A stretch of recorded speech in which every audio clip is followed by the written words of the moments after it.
is a people business. That relationship that Lamar has with whoever is the head coach is paramount. It's the number one relationship that's going to be in the building down there, because that's how John had it set up when he was there.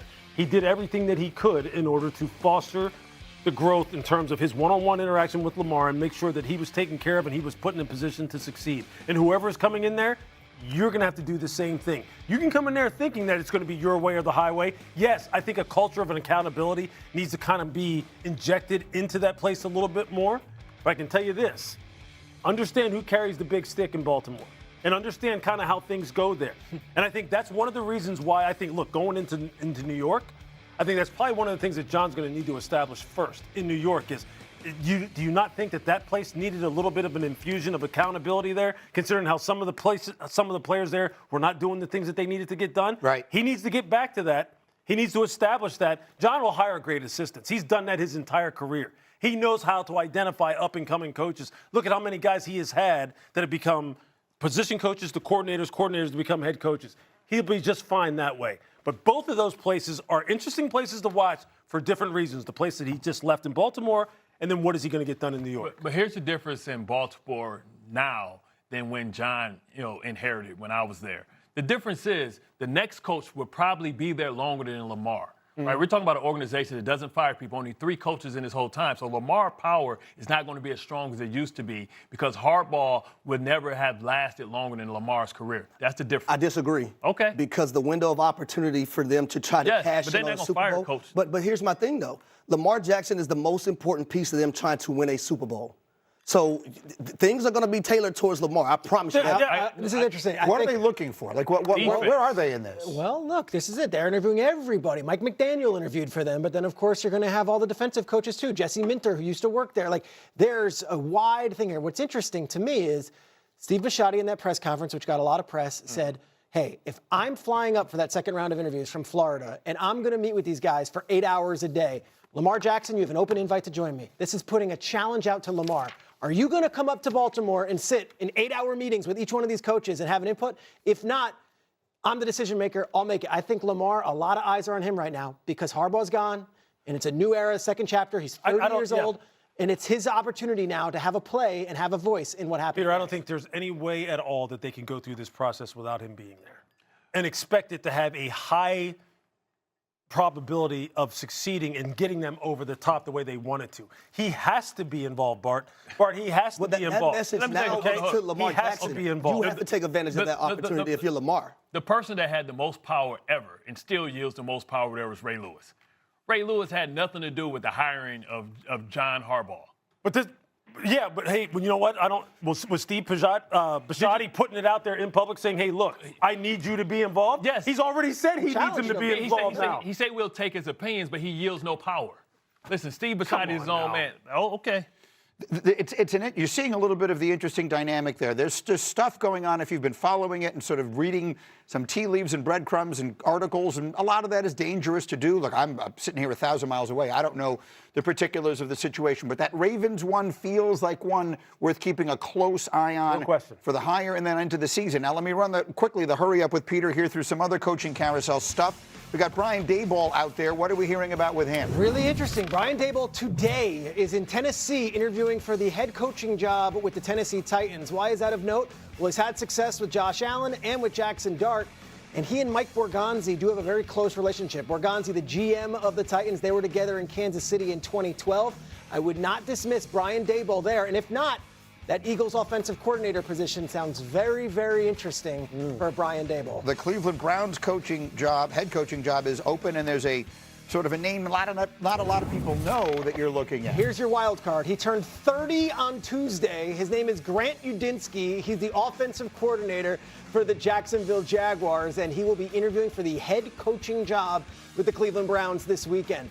Udinski, considered one of these wonder kids. We have not seen a 30-year-old hire since Sean McVay was the guy in Los Angeles. They swung big 9 years ago. It worked. Does Cleveland have the you-know-what to go hire a 30-year-old offensive mind out of Jacksonville? And then how about this man? How about Mike McDaniel's future? He interviewed yesterday for the Baltimore head coaching gig. He's going to be in Tampa Bay interviewing for their offensive coordinator job today. He also has obviously interviewed for Detroit for their offensive coordinator job. did the Cleveland head coaching job, the Tennessee one.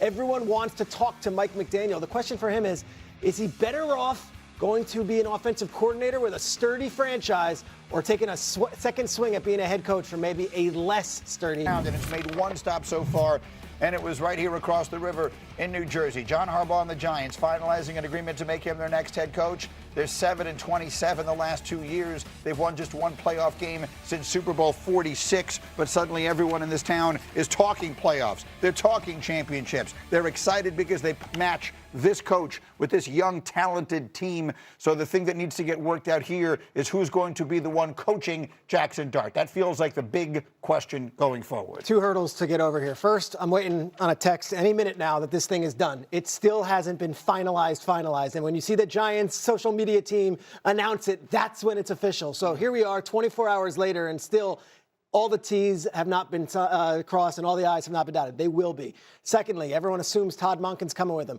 Todd Monken interviewed for the Tampa Bay offensive coordinator job the other day. He interviewed for Cleveland's head coaching job. It's still in the mix there.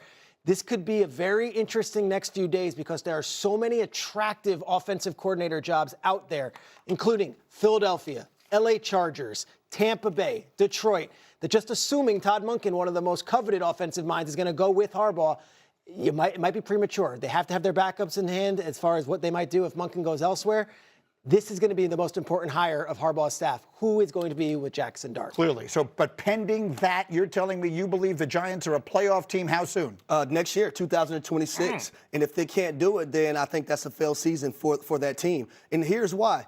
Hey, little brother did it. Jim Harbaugh. John, why can't you as a big brother? He went over and went to the Los Angeles Chargers and went to the playoffs in his first year. DeMeco Ryans did it with the Houston Texans in his first year. Liam Cohen, Mike Vrabel. Why can't you? This team had 7 one-score losses last season. Now they have a guy that is a name that's going to command the room, that's an adult in the room, in John Harbaugh. Those 7 one-score losses, in my opinion, at least 4 or 5 of those games should turn into wins for 2026. In my opinion, I expect them to be in the playoffs for 2026. You know what's ironic about, you talk about the close games. You know what the knock on Harbaugh was in go. Baltimore? That he lost all the close games when leading in the fourth quarter with 10-plus lead. True. So, that's the ironic part of that. But to your point and to everybody's point, I think the most fascinating thing about this entire cycle is the assistants. Because where these assistants land could determine the power of the divisions.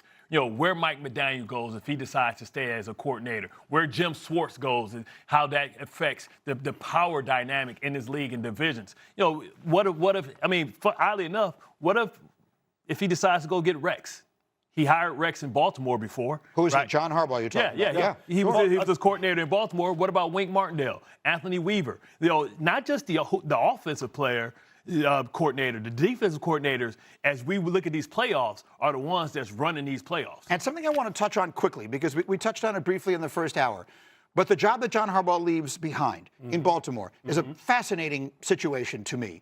I had the comment made here earlier, there is no player in the league right now who wields more power within any organization than Lamar Jackson does within the Baltimore Ravens. They're consulting him on this. They go through the process. He's going to be whatever part of it that he is, but they need to get that part of it right. Not just getting the right coach, but getting the right coach for the quarterback. Yeah, look, and